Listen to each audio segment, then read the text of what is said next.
నమస్తే. తెలంగాణ ప్రత్యేక రాష్ట్రంగా ఏర్పడి 12 ఏళ్ళైనా విభజన సమస్యలు ఇంకా కొలిక్కి రాలేదు. ఎక్కడి సమస్యలు అక్కడే ఉన్నాయి.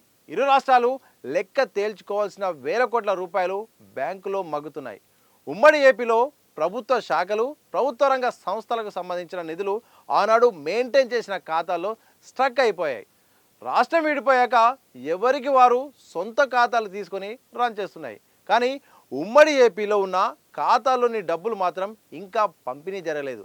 రాష్ట్ర విభజన సమస్యలపై కేంద్రం సరైన స్థాయిలో చొరవ చూపకపోవడం, ఇరు రాష్ట్రాలకు రాజకీయ కారణాల నేపథ్యంలో సమస్యల పరిష్కారానికి ముందడుగు పడడం లేదనే విమర్శలు ఉన్నాయి. ఉద్యోగుల సమస్యలపై పరిష్కారం ఇంకా దొరకలేదు. ఏపీ నుండి తెలంగాణకు రావాల్సిన అనేక మంది ఎప్పుడెప్పుడా అని ఎదురు చూస్తున్నారు. వారిలో పలువురు ఇప్పటికే రిటైర్డ్ అయ్యే దశలో ఉన్నారు. మరికొందరు తమ సమస్యలు ఎప్పటికైనా పరిష్కారం కాకపోవా అని కూడా వెయిట్ చేస్తున్నారు. ఉద్యోగ సంఘాలు తమకు తెలిసిన నాయకుల ద్వారా తమ వంతు ప్రయత్నాలు వారు చేస్తున్నారు. ఇక ఒక్కో ప్రభుత్వ రంగ సంస్థల్లో రెండు రాష్ట్రాలకు సంబంధించిన వందల కోట్ల రూపాయల నిధులు బ్యాంకు ఖాతాల్లో ములుగుతున్నాయి. వాటిని చెరి సగం పంచుకోవడంలో వివాదాలు, అభ్యంతరాలు నెలకొనడంతో సమస్య అపరిష్కృతంగా ఉంది. ఇంటర్మీడియట్ నిధులు, గతంలో వివాదానికి దారితీసిన కార్మిక శాఖ నిధులు, ఉన్నత విద్యామండలి, అలాగే టీజీఐఐసి, టెస్కోతో పాటు షెడ్యూల్ 9లోని సంస్థల్లో విభజన సమస్యలు ఇంకా పూర్తి కాలేదు.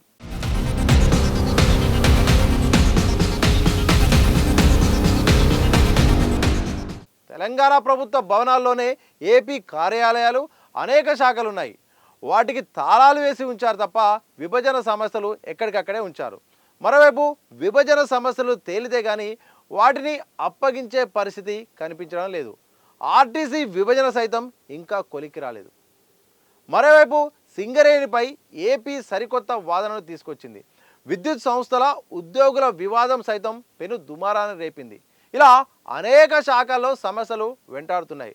రాష్ట్రంలో కాంగ్రెస్ ప్రభుత్వం అధికారంలోకి వచ్చాక 2024 జూలై 6న ఏపీ సీఎం చంద్రబాబుతో సీఎం రేవంత్ రెడ్డిలు హైదరాబాద్లో సమావేశమయ్యారు. ప్రజాభవన్లో జరిగిన సమావేశంలో అధికారులతో కమిటీలను ఏర్పాటు చేసుకోవాలని నిర్ణయించారు. ఆ తర్వాత 1-2 సమావేశాలు జరిగినా పెద్దగా ఫలితం లేకుండా పోయింది. ఆ తర్వాత సమావేశాలు జరిగిన దాఖలాలు కూడా లేవు. ఆ సమావేశంలో భద్రాచలం సమీపంలోని 5 గ్రామాలను తమకు కేటాయించాలని ఏపీ ప్రభుత్వంపై తెలంగాణ తీవ్ర ఒత్తిడి తెచ్చింది. ఏపీ ప్రభుత్వం కొంతమేరకు సానుకూలంగా స్పందించిందని 5 గ్రామాలు తెలంగాణకి ఇచ్చేందుకు కేంద్రం పార్లమెంట్ సమావేశాల్లో బిల్లు పెడుతుందంటూ గతంలో హడావుడి జరిగింది. కానీ దానిపై అడుగు ముందుకు పడలేదు. ఇలా అనేక సమస్యలు ఇంకా పెండింగ్లోనే ఉన్నాయి. ఉన్నతాధికారులు, ప్రభుత్వ పెద్దలు దీనిపై దృష్టి పెట్టకపోవడంతో బ్యాంకుల్లో కోట్ల రూపాయలు వినియోగంలోకి రాకుండా పోతున్నాయనే ఆందోళన వ్యక్తం చేస్తున్నారు. ఆ నిధుల ద్వారా తెలంగాణలోని పలు శాఖల్లో అభివృద్ధి కార్యక్రమాలకు చేపట్టవచ్చని ప్రభుత్వ పెద్దలు భావిస్తున్నారు. ఉమ్మడి రాష్ట్రం విభజన తర్వాత 2 రాష్ట్రాలు విభజించిన 12 ఏళ్ళు అవుతుంది. కానీ ఇంకా కూడా చాలా అంశాలు అయితే మాత్రం పెండింగ్లో పడిపోయాయి. ప్రధానంగా వందల కోట్ల సంబంధించిన రూపాయలు కూడా మధ్యలో ఆగిపోయాయి.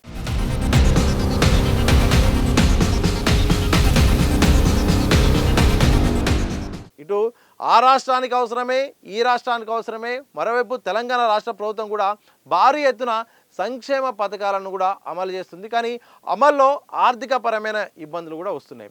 మరోవైపు శాఖాపరమైనవి ఇంకా చాలా అంశాలు కూడా మొత్తం కూడా పెండింగ్లో పడిపోయాయి. ఒకవైపు కొత్త ప్రభుత్వం వచ్చిన తర్వాత కొత్తలో కూడా 2 రాష్ట్రాలకు సంబంధించిన సీఎంలు హైదరాబాద్లో భేటీ కావడంతో ఇక పెండింగ్లో ఉన్న అలాగే విభజన సమస్యలు కూడా అన్నీ కూడా మొత్తం పరిష్కారం అవుతాయని కూడా చాలామంది అనుకున్నారు. కానీ మొదటికే వచ్చినట్టు కూడా తాజా పరిస్థితులను చూస్తే అర్థమవుతుంది. ఎందుకంటే శాఖల వారీగా గతంలో ఏంటంటే ఉమ్మడి ఆంధ్రప్రదేశ్లో ఒక ఖాతా ఉండేది. ఆ ఖాతా ఖజానా ద్వారా వివిధ శాఖలకు కూడా డబ్బులు పంపించేలాగా ఉండేది. అలాగే వివిధ శాఖల ద్వారా కూడా నిధులు కూడా ఎక్కడికక్కడే ఉండిపోయాయి. కానీ విభజన తర్వాత మాత్రం కొన్ని ఖాతాలు అలాగే ఆగిపోయాయట. ప్రధానంగా మెయిన్ ఏదైతే అకౌంట్ ఉంటుందో ఆ మెయిన్ అకౌంట్ల డబ్బులు అలాగే ఫ్రీజ్ అయిపోయాయి. మరోవైపు ఇటు ఏపీ ప్రభుత్వం అయితే తెలంగాణ ప్రభుత్వం అయితే మాత్రం ప్రత్యేకమైన ఖాతా ఏర్పాటు చేసుకొని మొత్తం కూడా ఇటు పరిపాలన కూడా కొనసాగిస్తున్నాయి. అయితే ఈ డబ్బుల సంగతి ఎట్లా? మొత్తం కూడా ఇటు శాఖల వారీగా డబ్బులన్నీ కూడా పెండింగ్లో పడిపోయాయి. ఇది ఒక సమస్యగా మారిపోతుంది. మరోవైపు రెండు ప్రభుత్వాలకు కూడా అవసరమే. కానీ ఈ విషయంలో చొరవ తీసుకోవడంలో ముందుకు రెండు రాష్ట్ర ప్రభుత్వాలు కూడా రావట్లేదు. గతంలో మీటింగ్ జరిగినా మళ్ళీ ఫాలోఅప్ అయితే మాత్రం దీంట్లో జరగట్లేదని తాజా పరిస్థితులను బట్టి చూస్తే అర్థమవుతుంది. సరే, డబ్బుల విషయం పక్క పెడితే శాఖాపరమైనవి, ఉద్యోగాలకు సంబంధించిన చాలా అంశాలు కూడా మొత్తం పెండింగ్లో ఉండిపోయినాయి. ప్రధానంగా భద్రాచలం విషయంలో మాత్రం అటు పోలవరం ప్రాజెక్టు కడుతుంటే చాలా వరకు ముంపు ఏర్పడుతున్న నేపథ్యంలో అక్కడ మొత్తానికైతే మాత్రం ఒక సమస్య అయితే తెలంగాణ ప్రభుత్వం అయితే మాత్రం 5 గ్రామాలను మాకు ఇవ్వండి, తెలంగాణకు మొత్తం కూడా ఇక్కడ సంబంధాలు ఉన్నాయి, తెలంగాణ అనుకొని అన్నీ కూడా ఉన్నాయి, కానీ ఏపీ ప్రభుత్వం ఉండడంతో వాళ్ళకు కాస్త పాలనాపరమైన ఇబ్బందులు అవుతున్నాయి, ఇవ్వండి అంటే యాక్సెప్ట్ చేసినట్టే ప్రచారం జరిగింది. కానీ అంశం మళ్ళీ సైలెంట్ అయిపోయింది.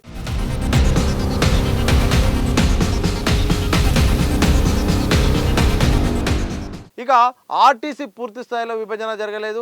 కార్మిక సంఘం సంబంధించిన శాఖ సంబంధించినవి కూడా మొత్తం నిధులు పెండింగ్లో ఉండిపోయాయి.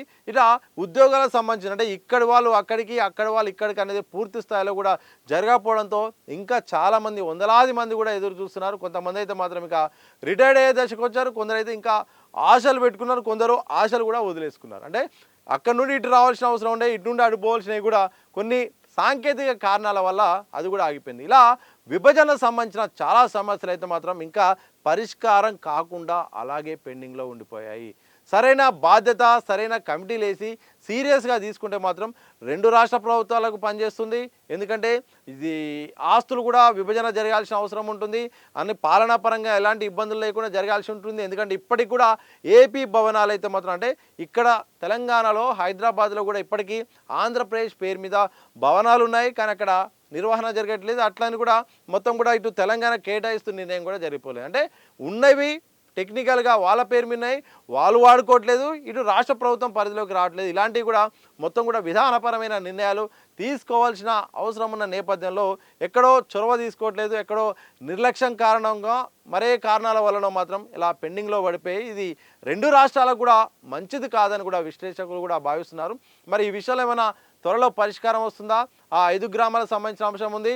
100 కోట్ల రూపాయలు కూడా మొత్తం మగ్గిపోతున్నాయి బ్యాంకులో. మరి ఎవరు ఉపయోగించుకోకుండా డబ్బులు కూడా వృధా అవుతున్నాయి. మరి ఆ డబ్బులు ఏమన్నా తెచ్చుకునే ప్రయత్నం చేస్తారా లేదా అనేది మాత్రం రెండు రాష్ట్ర ప్రభుత్వాలు తీసుకునే నిర్ణయాన్ని బట్టి ఆధారపడి ఉంటుంది.